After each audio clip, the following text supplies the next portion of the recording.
Hello, and Assalamualaikum. I'm the group leader, Ali Imran bin Harisah, and my partner, Muhammad Harith Shamsul Musnazri. We're going to present our research proposal titled The Impact of Food Handlers' Attitude on Kitchen Hygiene, a food hygiene knowledge on street food vendor in Negeri Sembilan.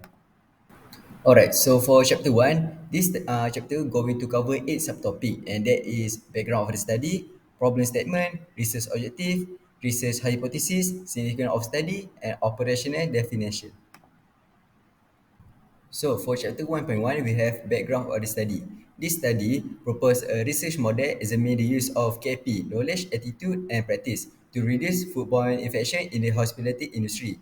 It highlights the importance of food safety in the economy of nation and the need to stakeholders to strategically allocated resource to ensure safe food delivery. This study confirmed that food safety knowledge is a reliable indicator of food hygiene practice, supporting previous research in the field. Okay, so for chapter 1.2, problem statement, street vended foods in Negeri Sembilan possess safety concerns due to the socio-economic status and lack of education among vendors. Research have shown that bacteria can transfer leading to the foodborne disease. This study aims to determine if street food vendors have adequate knowledge about food hygiene, food handlers' attitude, infrastructure and resource, and also kitchen hygiene. Alright, so for chapter 1.3 and 1.4, we have research objective and research question. So for our objective, first is to determine the relationship between food hygiene knowledge toward the kitchen hygiene. Second, to examine the relationship between food handlers' attitude towards kitchen hygiene. The third one is to identify relationship between infrastructure or resource towards kitchen hygiene. For our question, the first one is there a significant relationship between food hygiene knowledge towards kitchen hygiene? Second, is there a significant relationship between food handlers' attitude towards kitchen hygiene? And third one, is there a significant relationship between infrastructure or resource towards kitchen hygiene? So for chapter 1.5, we have framework. The KFP model suggests that knowledge positively impacts an individual attitude and behavior, particularly in food handling. Studies have shown that lack of knowledge negatively affect food handlers' practice, but training and experience can mitigate these effects. Therefore, food handlers' safety education is crucial. For chapter 1.6, research hypothesis. First, our hypothesis, we have food hygiene knowledge significantly influence kitchen hygiene. Second, food handlers' attitude significantly influence kitchen hygiene. And third, infrastructure and resource significantly influence kitchen hygiene. Alright, so for chapter 1.7, we have significance of the study.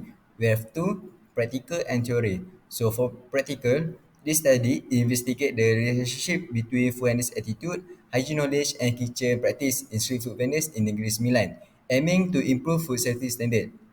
And for theory, this study explores street food vendors in Negeri Sembilan, highlighting the importance of food hygiene knowledge in maintaining kitchen cleanliness and the growing trend of individual entering the unexploited sector.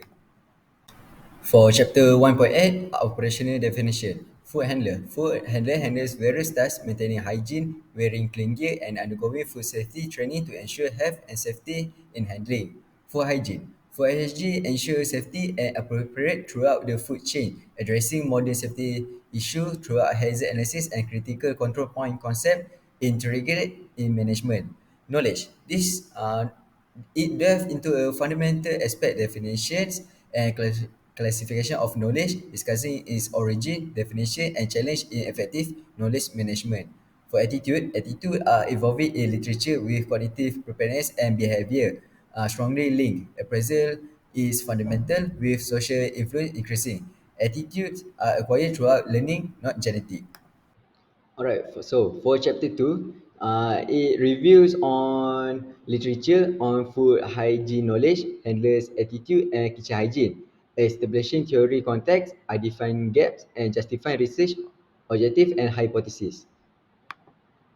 Right, so for chapter 2.1, Introduction to the Literature with Review. Food handlers in Malaysia must attend course on proper food handling to prevent contamination and foodborne disease. This incidence rate of foodborne disease increased from 2005 to 2008, according to Ministry of Health Malaysia, with death rate of remaining consistent. Knowledge and training are essential for food handlers.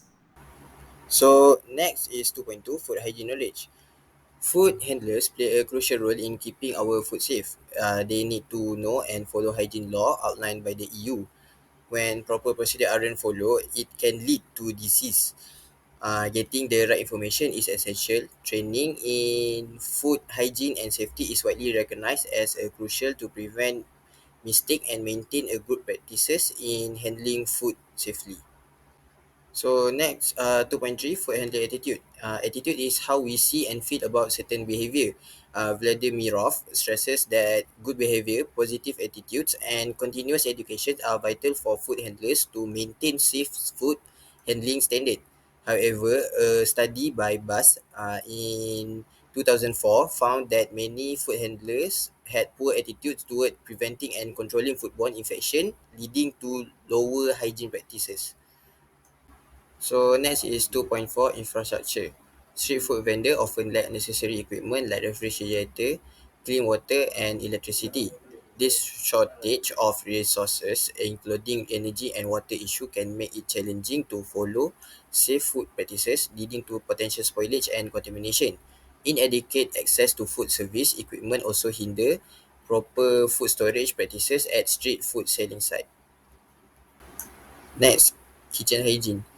The kitchen is a busy and crucial area, but it can also pose hygiene risks.